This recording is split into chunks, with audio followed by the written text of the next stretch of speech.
안녕하세요. 오늘은 조금 민감한 주제지만 많은 분들이 공감할 수 있는 고부 갈등에 대해 이야기 나눠보려 합니다. 시어머니는 왜 며느리에게 섭섭할까요? 며느리는 왜 시어머니와 거리감을 느낄까요? 며느리는 아내이자 엄마이자 한 사람의 딸입니다. 시어머니는 한 가정을 오래 지켜온 어른이지만 역시 며느리였던 시간들이 있었죠. 고부간의 갈등은 어쩌면 다른 시대에 태어난 두 여자의 충돌일지도 모릅니다. 하지만 방법이 없는 건 아닙니다. 오늘 고부 갈등을 건강하게 풀어나간 따뜻한 이야기와 함께 해결의 열쇠를 찾아봅니다. 첫째, 서로의 입장 이야기. 고부 갈등의 시작은 오해에서 출발합니다. 시어머니는 며느리를 가족이라 여기며 기대하지만 며느리는 낯선 가정에 적응하는 데만도 벅찹니다. 65세 김숙희님은 매번 음식을 해오지 않는 며느리에게 섭섭했습니다. 그런데 어느 날 며느리의 말을 듣게 되었죠.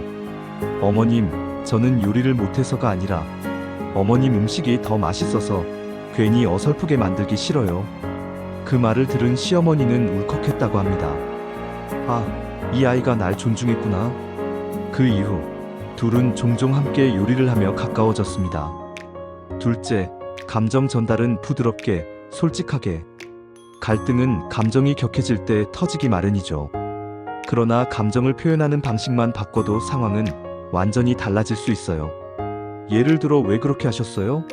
라기보다는 어머님, 저는 그 부분이 조금 힘들었어요. 대화법 하나로 달라진 관계가 있었습니다. 어느 며느리는 68세 시어머니가 매번 갑작스레 자신의 집에 들이닥쳐 힘들었다고 합니다. 하지만 직접 말하기 어려웠죠.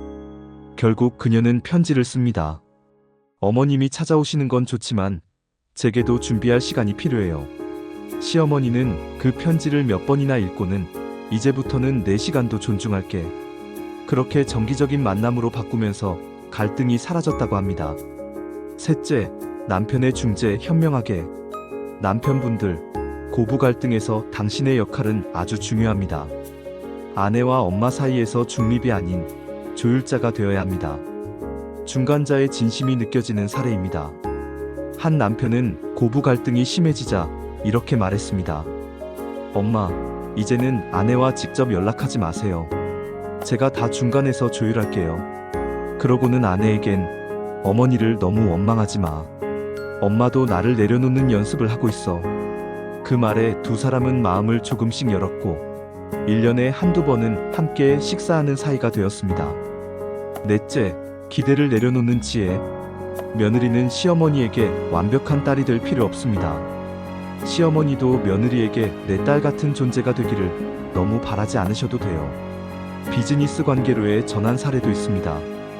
어느 며느리는 시어머니와 매번 충돌하다가 결국 결심합니다. 비즈니스 관계처럼 정중하되 거리 있게 대해보자.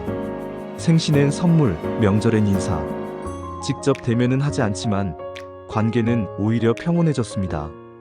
이게 바로 건강한 거리두기의 좋은 예입니다. 다섯째, 공감과 존중은 모든 관계의 해답입니다. 여러분, 모든 고부관계가 갈등만 있는 건 아닙니다. 서로에게 편지로 연결된 두 사람의 실제 이야기입니다. 시어머니가 암투병 중일 때 며느리는 간병을 맡게 되었습니다. 처음엔 어색했지만 며느리는 매일 일기를 썼고 시어머니는 그걸 몰래 읽었습니다. 어머님, 오늘도 저는 실수했지만 어머님의 미소 덕분에 위로를 받았어요. 투병 후 시어머니는 말합니다. 내가 너에게 엄마 같은 시어머니는 못 됐지만 넌 나에게 딸 같은 며느리였어. 둘은 마지막까지 서로의 손을 놓지 않았습니다. 고부 갈등, 그 안에는 기대, 오해, 사랑이라는 단어들이 숨어 있습니다. 우리가 해야 할 일은 완벽한 고부 관계가 아니라 상처 주지 않는 거리에서 존중하는 관계입니다. 서로를 딸처럼, 어머니처럼 대할 순 없더라도 사람 대 사람으로 대하는 존중만 있다면 고부 갈등은 얼마든지 줄어들 수 있습니다. 결국 고부 간의 거리는 며느리를 이해하는 시선과 시어머니를 존중하는 태도입니다. 중간자의 역할인 남편의 현명한 판단이 필요합니다. 그리고 며느리와 시어머니, 선은 있지만 끊을 수 없는 인연이란 것을 꼭 기억했으면 좋겠습니다.